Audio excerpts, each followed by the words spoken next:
Hello, this is Mr. Brown. This podcast is for CNT140, and we're focusing in on this podcast on our bid spec on the equipment closet.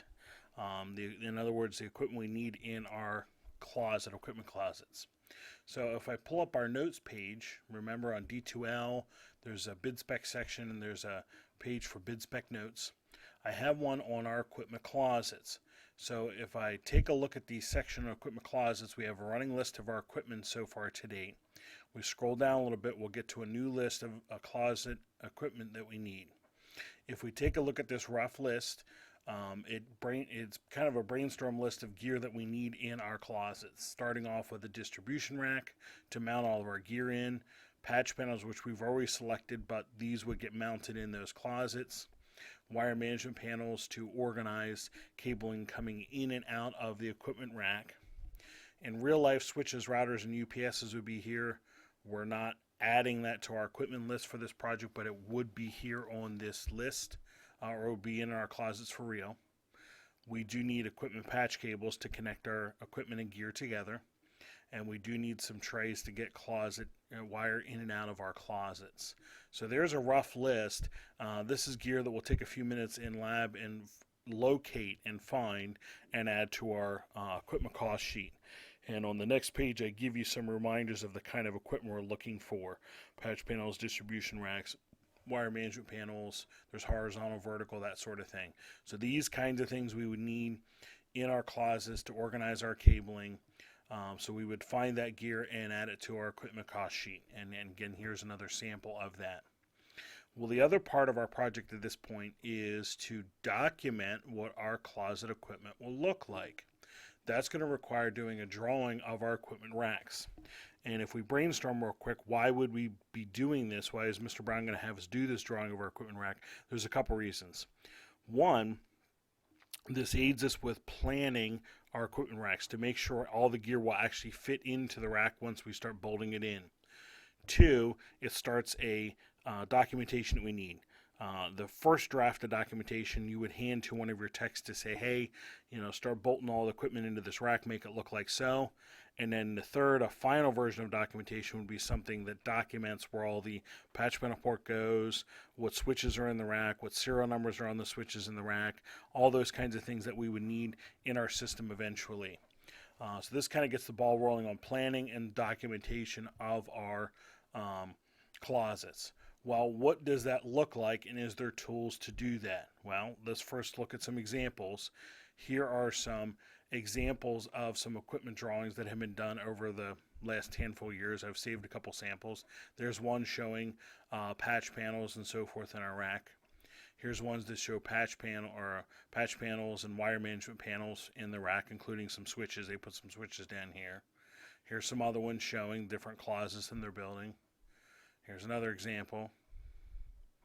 Here's another example. And is there tools to do that? Well, yes. If you have Microsoft Visio on your machine, which a few of you do, you actually have tools in there to do this. A lot of us do not have Microsoft Visio, so there's a free option for you called Dia. Maybe you use that with your tech plan. Dia will allow me to draw network drawings, but it also allows me, if I add the optional icons, to draw equipment racks. Well, on the notes page, I have links to Dia for you, but if I go out and do a Google search for Dia for Windows, if I just do a quick Dia for Windows, I should come up with my first link should be my option for that, for installing, or the Dia program, as in diameter of a circle. That's what DIA is after. There is options for Mac, there is options for Linux, there is options for Windows. I have installed it on all three systems and it does work. Works fine. So if I download that, that's the actual Dia program. There's one other piece of software that I want to download and install. So I would download Dia to my system, install it. After I do that, I'll scroll down here to the bottom and I want the shapes area.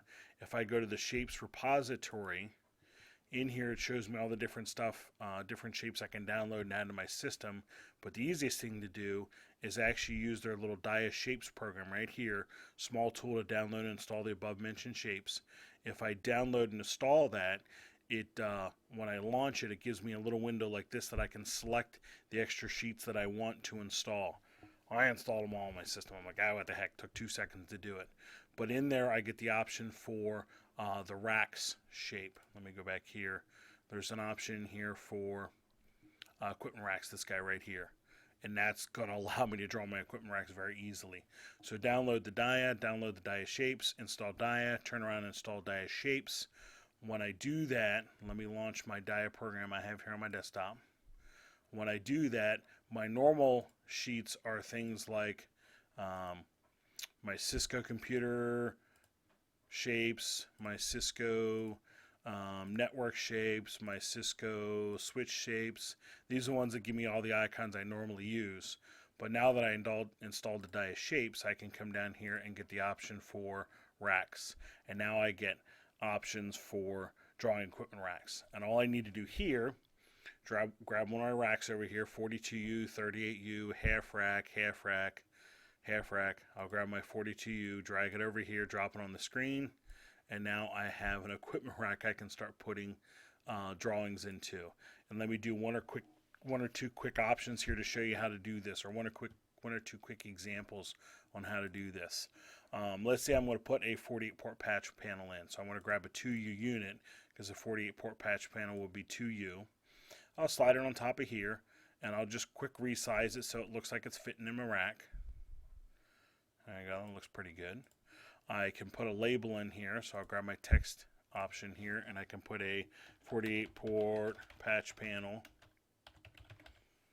And I can grab that label and slide it down, and if I want, I can highlight those two. I'll click and drag around those two, and I can use a Control-G that groups them together. That way the label and the icon go together. So if I had a couple of these in my rack, I can highlight it in there, or slide it in there, highlight, Control-C, Control-V, copy-paste, and I could put a couple of them in my rack pretty quickly this way. Cool deal. So there's my patch panels. Next thing I want is some wire management panels. Well, they don't really give you a wire management panel, so I just need to put another one over here, and I'll put it on my drawing, and I'll do the same thing. I'll kind of resize it so it fits, plop another label in here, and do something like wire manage panel or something like that so it all fits. And again, I'll group those two together. Click, click. I'll click both of those. Control-G, they're grouped together. Control-C, Control-V. And now I can put a couple wire management panels in my rack. Looking good, and I haven't spent much time yet. I've been continuing until I get all the equipment I need in my rack. When I'm done, obviously, I do a file save. Point this to somewhere. I'll just put it on my desktop right now. And I'll do... I'll say something like closet 203 drawing, something like that. That way I know which one this is. Save that, I'm good to go. Now what I probably want to do is, once I've done one closet, save as and do the other ones, or I could just highlight the whole thing, Control-C, Control-V, put the next whole rack right next to it, and just label this one, make any changes to this one and label this one. Maybe I'll put a label up here of 203 closet, and then I could put one next to it here that would be 214 closet, or whatever it happens to be. And now all I would need to do is make some changes to this one to reflect any changes in that closet. Then save this. When I'm all done and I have my rack drawings the way I want them, there's one other piece I need to do. I do need to do a file export. And I will need to save this as some sort of JPEG or PNG. Come in here, there's bitmaps, there's GIFs, there's JPEGs, there's PNGs. So save it as a JPEG or PNG. Now I actually have a file that I can drop into my Word document later.